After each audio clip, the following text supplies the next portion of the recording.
Hi friends, welcome back to మన channel. ఈరోజు మన ఛానల్లో మిల్క్ పౌడర్తో డ్రై కోకోనట్ గులాబ్ జామ్ ఎలా తయారు చేయాలో చూద్దామండి.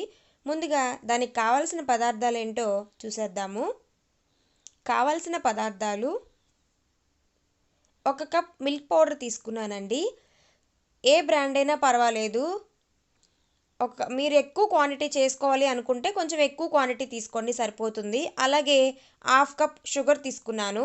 స్వీట్నెస్ ఎక్కువ కావాలి అనుకున్న వాళ్ళు ఫుల్ కప్ తీసుకోండి షుగర్ సిరప్ కోసం. అలాగే 3 టేబుల్ స్పూన్ల మైదా పిండి తీసుకున్నానండి. మైదా పిండి ప్లేస్లో మీరు ఏ పిండి అయినా యాడ్ చేసుకోవచ్చు, శనగపిండి ఆర్ గోధుమ పిండి మీ ఇష్టం. అలాగే ఒక 1/2 కప్ వరకు కొబ్బరి తురుము తీసుకున్నానండి. అది డ్రై కొబ్బరి అయినా పర్వాలేదు, పచ్చి కొబ్బరి అయినా పర్వాలేదు. ఒక చిటికెడు వంట సోడా తీసుకున్నాను. ఒక చిటికెడు సరిపోతుందండి, చాలు. అలాగే మనకు మిల్క్ తీసుకున్నానండి, 1 టీ గ్లాసు. డీప్ ఫ్రైకి సరిపడా ఆయిల్ తీసుకున్నాను. అలాగే ఇలాచీ పౌడర్ తీసుకున్నానండి.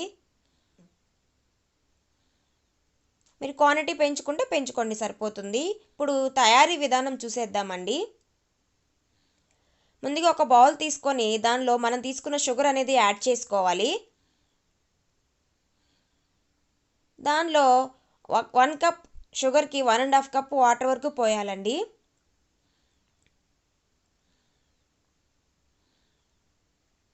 ఇప్పుడు వాటర్ కొంచెం అంటే షుగర్ అనేది కొంచెం కరిగితే సరిపోతుందండి, పాకమేం అవసరం లేదు. జస్ట్ షుగర్ సిరప్ ఉంటే సరిపోతుంది. ఇప్పుడు దానిలో ఇలాచీ పౌడర్ అనేది యాడ్ చేశాను. సిరప్ రెడీ అయిపోయింది. నెక్స్ట్ ఒక బౌల్ తీసుకొని దానిలో మిల్క్ పౌడర్ అనేది యాడ్ చేశానండి. దానిలోనే మైదా పిండి వేశాను, కొంచెం చిటికెడు వంట సోడా వేశాను. వేసి బాగా మిక్స్ చేయాలండి. మొత్తం వంట సోడా మొత్తం కలిసే విధంగా మిక్స్ చేసుకోవాలి. అలాగే కొంచెం ఇలాచీ పౌడర్ అనేది దానిలోనే యాడ్ చేశాను. బాగా కలుపుకోవాలండి.